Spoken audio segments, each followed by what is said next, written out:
Bonjour à tous. Pour avoir une vue d'ensemble des méthodes qui visent les pigeons par à la fois les mairies et les musées en France, PAS a demandé les documents administratifs au total 250 communes et 35 musées nationaux. Donc on voulait savoir comment ces administrations géraient les pigeons. Sur les documents administratifs qu'on a reçus, on a pu identifier 5 principales méthodes cruelles. Donc, je vais commencer par les captures, parce que la capture, c'est l'étape indispensable pour les autres méthodes que je vais vous présenter après, comme le gazage et la stérilisation chirurgicale. Et donc, les pigeons, ils peuvent être capturés par filet ou par cage. S'ils sont capturés par filet, alors il y a un agent qui va venir égrener une zone très régulièrement, tous les jours, à la même heure, pour essayer que les pigeons se sentent en confiance et d'en attirer un maximum. Et un jour, cet agent, il va installer, en plus de juste égrener, un système de lance-filet, donc comme vous voyez sur la photo. Et le filet va être projeté sur les pigeons qui mangent le maïs, va venir se resserrer autour d'eux, les tasser, les pigeons vont venir se blesser, vont paniquer, etc. Donc c'est extrêmement violent. Et une autre méthode de capture, c'est les cages. Donc comme vous voyez, c'est des cages qui sont placées donc, par les mairies ou par les sociétés sur les toits des immeubles, à l'abri des regards évidemment. C'est des cages qui sont très petites, sans accès à l'eau, sans protection contre le soleil ou la pluie. Et les pigeons capturés peuvent évidemment se blesser en tentant de s'échapper, peuvent mourir aussi de faim ou de soif, et peuvent rester enfermés plusieurs semaines en pleine canicule ou sous la neige.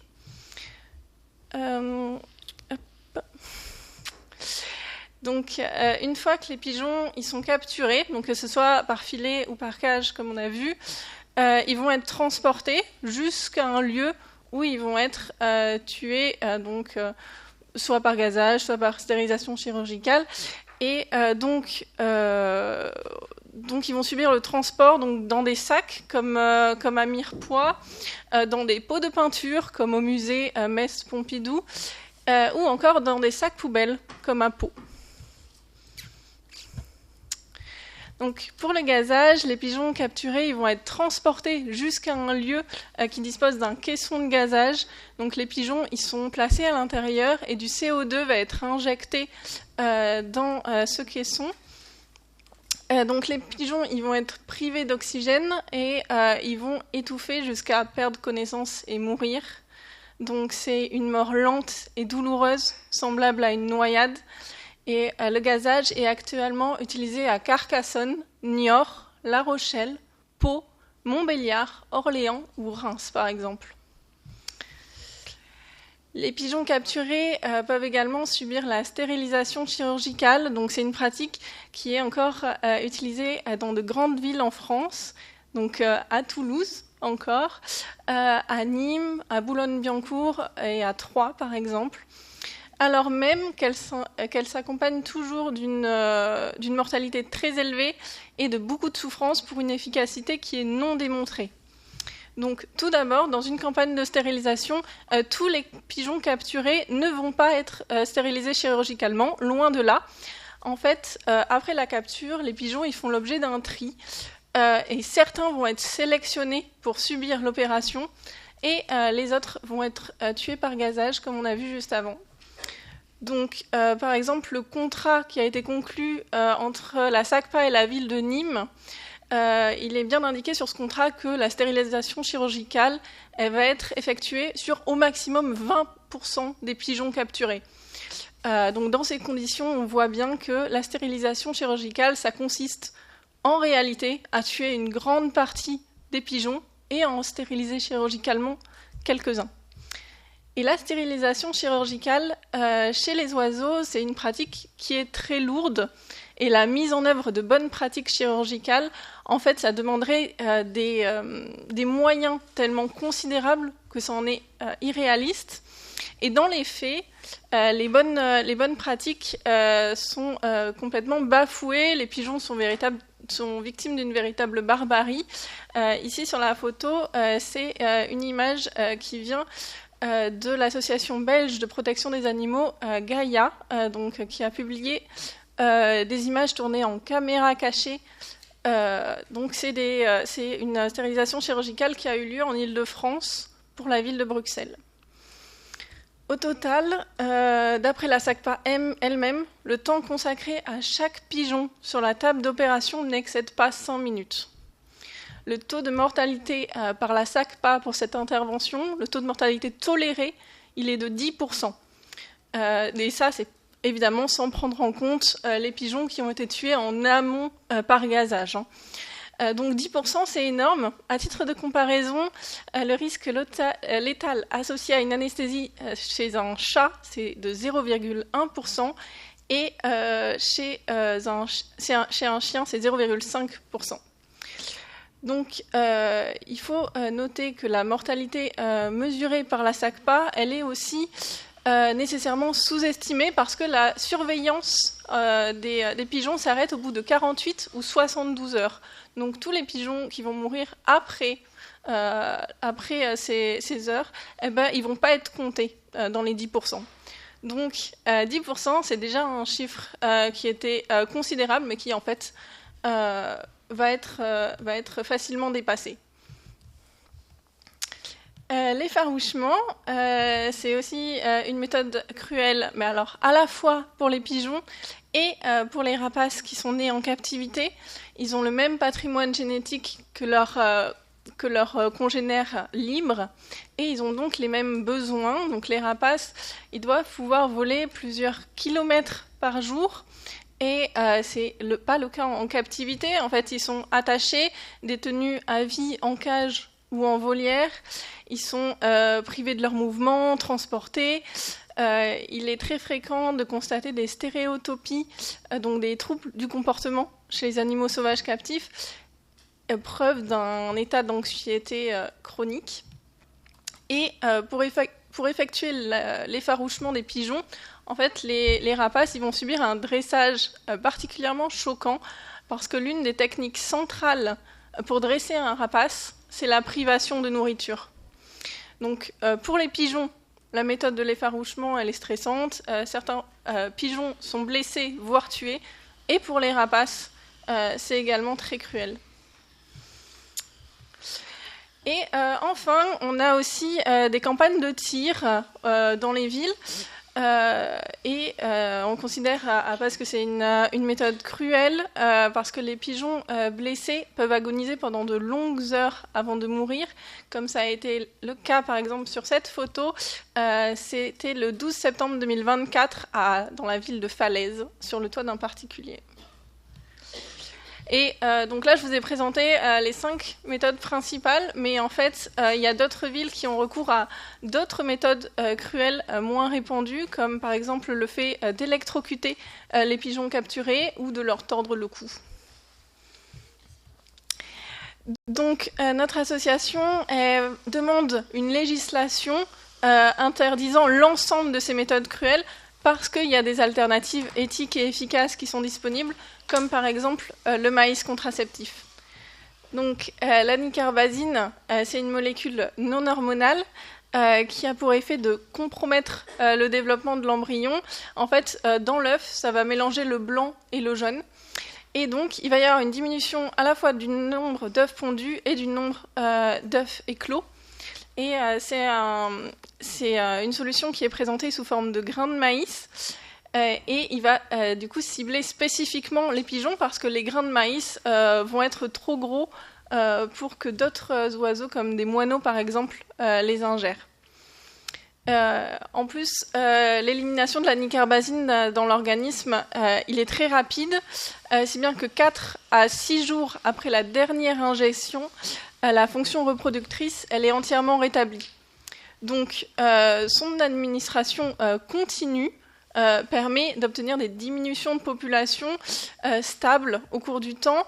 Elle a fait ses preuves, cette méthode, dans de nombreuses villes en Europe, en Espagne, à Barcelone, à Valencia, Palma de Mallorca, au Portugal, à Sintra, Tavira, Silves, en Italie, mais aussi en Belgique, à Bruxelles, et également en France, à Quimper, depuis 2019.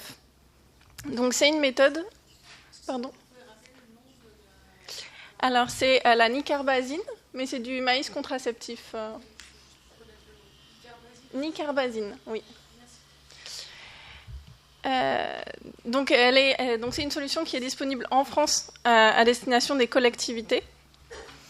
Et une autre méthode éthique et efficace, c'est l'installation de pigeonniers contraceptifs. Donc on va mettre à disposition des pigeons des lieux de nidification que l'on choisit, qui ne sont pas source de conflit avec le public. Mais évidemment, les pigeonniers contraceptifs, ils doivent être entretenus, disposer de nourriture, d'eau pour attirer les pigeons et les fidéliser aux pigeonniers. Et lors des périodes de ponte, on va pouvoir ainsi remplacer une partie des œufs pondus par des œufs factices, par exemple, pour diminuer les naissances. Donc il y a beaucoup de villes en France qui utilisent uniquement les pigeonniers contraceptifs pour gérer la population de pigeons, comme Paris, Nice, Montpellier, Bordeaux, Le Havre, Rouen, etc. par exemple. Concernant les rats, donc je vais vous présenter rapidement ce qui se pratique massivement contre eux. Donc tout d'abord, les pièges à colle. Donc c'est des produits extrêmement cruels que peuvent acheter très facilement à la fois les professionnels, mais aussi les particuliers. Et une étude anglaise publiée en 2022 a qualifié de souffrance extrême ce que vivent les rongeurs pris dans la glu. En fait, les animaux qui sont piégés sur la glu, ils vont agoniser pendant des jours sur la plaque, ils vont mourir de faim, de soif, d'épuisement dans leurs propres excréments. Certains vont se déchirer la peau, vont essayer de se ronger leurs membres pour pouvoir s'échapper, vont se briser les os pour essayer de pouvoir se décoller.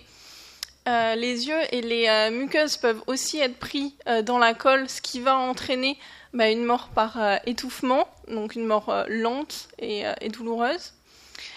Et les pièges à colle, c'est une méthode qui est cruelle, mais pas uniquement pour les rongeurs, puisque à Paz, on a pu récolter de nombreuses photos d'oiseaux et de mammifères qui meurent également englués sur ces pièges. Y compris des espèces protégées, comme les hérissons et les rouges-gorges. Donc il y a plusieurs pays qui ont déjà légiféré sur le sujet des pièges à colle. Donc, par exemple, en Belgique, au Pays de Galles, en Islande, en Espagne et en Angleterre, il est interdit d'utiliser ces produits. En Irlande, en Écosse, en Nouvelle-Zélande, leur vente est interdite. Et dans plusieurs États indiens, il est même interdit d'en fabriquer. Donc en France, il n'y a actuellement aucune législation sur le sujet. Les pièges à alcool. Donc ça, c'est des pièges mécaniques. Donc vous voyez, le rat, en fait, il y a des choses des appâts pour l'attirer le long d'une petite échelle. Il va entrer dans le dispositif et dès qu'il va être rentré, en fait, il va être précipité dans un réservoir qui contient un mélange d'eau et d'alcool. Et donc, les rats vont être forcés à nager pendant de très longues minutes dans ces contenants d'alcool, parfois au milieu des cadavres de leurs semblables, jusqu'à leur noyade. Donc il faut savoir que pour l'expérimentation animale, les tests de nage forcés sur les rongeurs sont largement décriés pour la souffrance animale qu'ils engendrent. Et enfin, une dernière méthode cruelle consiste à empoisonner avec des anticoagulants dits anti-vitamine K ou AVK. Donc les anticoagulants, c'est des produits qui perturbent la capacité de coagulation. Ils vont inhiber en fait la vitamine K dans le foie. Et par conséquent, l'ingestion de ce produit, ça va provoquer des hémorragies. Donc les rats meurent au bout de plusieurs jours d'intenses souffrances. Les anticoagulants de seconde génération, donc comme le bromadiolone, brodifacoum et flocoumafen, qu'utilise la ville de Paris, par exemple, sont particulièrement puissants et persistent dans l'organisme pendant plusieurs mois, et même après une seule ingestion. Donc, c'est des substances qui ont été conçues pour surmonter la résistance que certains rongeurs avaient développée contre les anticoagulants de première génération. Et tous les anticoagulants de deuxième génération ont donc une toxicité plus aiguë que ceux de première génération. Donc la persistance dans l'organisme, ça pose des problèmes pour les autres animaux, y compris les humains, en cas d'exposition accidentelle. Donc, j'ai fini de vous parler des méthodes cruelles, on va parler de choses un petit peu plus positives maintenant. Les rats font partie des espèces les plus présentes en ville, mais aussi les moins étudiées dans cet environnement spécifique. Comme nous le rappelle très bien le documentaire « Les rats, tout un monde » de Maria Wisniewski, qui est sorti en 2022. Je vous conseille ce reportage. Il existe cependant quelques études scientifiques sur le comportement des rats et leur interaction avec leur environnement, et c'est des études qui sont cruciales pour comprendre comment cohabiter pacifiquement avec eux. Donc Armageddon, c'est un projet français de recherche qui est conduit par le Muséum national d'histoire naturelle, l'Institut Pasteur, Vet AgroSup, Sorbonne Université, et qui est également en partenariat avec la ville de Paris depuis 2021. Donc, la coordination de ce projet de recherche est menée par Aude Lalisse de l'Institut Systématique Évolution Biodiversité. Et la vocation de ce projet, c'est de développer une meilleure connaissance de la biodiversité urbaine via une approche interdisciplinaire, donc en géonomique, écologie urbaine, éco-épidémiologie, parasitologie, médiation scientifique et sciences humaines. Un vaste programme. Il y a 3 objectifs pour ce projet: décrire la biologie et l'écologie des rats de Paris, comprendre les risques de transmission de maladies et d'infection des rats aux humains, et enfin lutter contre les préjugés pour aider les Parisiens à mieux cohabiter avec les rats. Donc les conclusions de ce projet, ils vont aider à structurer un programme de gestion des rats, et ça va aider à une meilleure perception du rat dans la société. On a également le Vancouver Rat Project. Donc ça a été lancé en 2011 au Canada. Il a pour objectif de mieux comprendre les rats urbains et de développer des stratégies basées sur des données probantes pour gérer les populations et les risques associés. Donc, associé à l'University of British Columbia School of Population and Public Health et coordonné par Chelsea Ames-Roth. Ce projet il se déroule en 3 phases. Donc, il y en a déjà 2 qui sont terminées. Donc, la première phase qui est finie, c'était une étude d'1 an sur l'écologie des rats. Ça a visé à analyser la densité, la distribution, les caractéristiques des populations urbaines de rats à Vancouver. La deuxième, qui est terminée également, c'était l'analyse des rats pour identifier les agents pathogènes transmissibles des rats à l'homme et une étude sur la circulation de ces agents au sein des populations de rats. Et la troisième phase, qui est une phase en cours, elle va avoir pour objectif de déterminer si les humains sont exposés aux zoonoses associées aux rats et identifier les facteurs à risque de cette exposition. Et ce qui est très intéressant, c'est que les 2 premières phases, ils publient en fait les résultats au fur et à mesure pour ce projet. Et les 2 premières phases montrent que les rats et leurs pathogènes restent en fait souvent confinés à un seul pâté de maison. Et les grands axes routiers agissent comme des barrières. Et les méthodes létales mises en place visant les rats peuvent augmenter la prévalence de pathogènes. Donc, c'est intéressant parce qu'au final, on se rend compte que les méthodes létales, ce n'est pas forcément la panacée. Alors, je devais vous parler aussi d'une toute dernière étude qui se déroule en Angleterre et donc c'est Ratus Project, qui est coordonné, qui a été fondé par UK Research and Innovation. et qui doit répondre à 3 questions majeures. Comment l'histoire humaine a-t-elle façonné la répartition et l'écologie des rats en Europe ? Que peuvent nous apprendre les rats sur les grands processus historiques et comment les rats ont-ils impacté les sociétés européennes passées ? Et pour terminer, je vais vous présenter un produit contraceptif à base d'huile de coton, non hormonal et sans perturbateurs endocriniens et non classé comme biocide.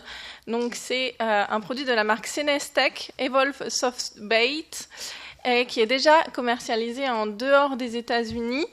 Aux Pays-Bas, à Hong Kong, à Singapour et en Afrique du Sud. Et notre association demande à la mairie de Paris de mettre en place une expérimentation scientifique de ce produit et d'amorcer avec lui une sortie des méthodes cruelles visant les rats. Et je vous remercie beaucoup.